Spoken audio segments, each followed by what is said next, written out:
One of the main takeaways from this paper was it was really hot. This heat wave shattered records across British Columbia. I'm Rachel White, an assistant professor in atmospheric sciences in the Department of Earth, Ocean and Atmospheric Sciences here at the University of British Columbia. Our paper is the unprecedented Pacific Northwest heatwave of June 2021.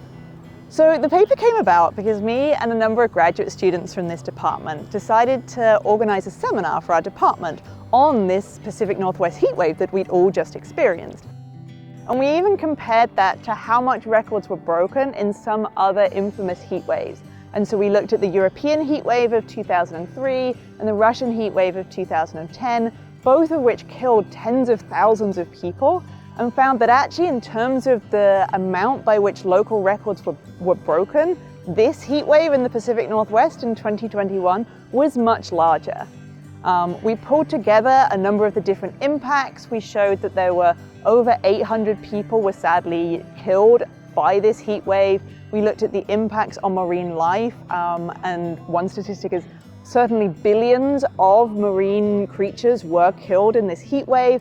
Wildfires substantially increased. In fact, flooding and so stream flow and river flow increased because of melting glaciers and snowmelt. And so there was a wide variety of impacts across a lot of different parts of our ecosystem. So there is a lot of uncertainty currently about exactly how rare this was, and therefore how often we should expect an event like this to happen again.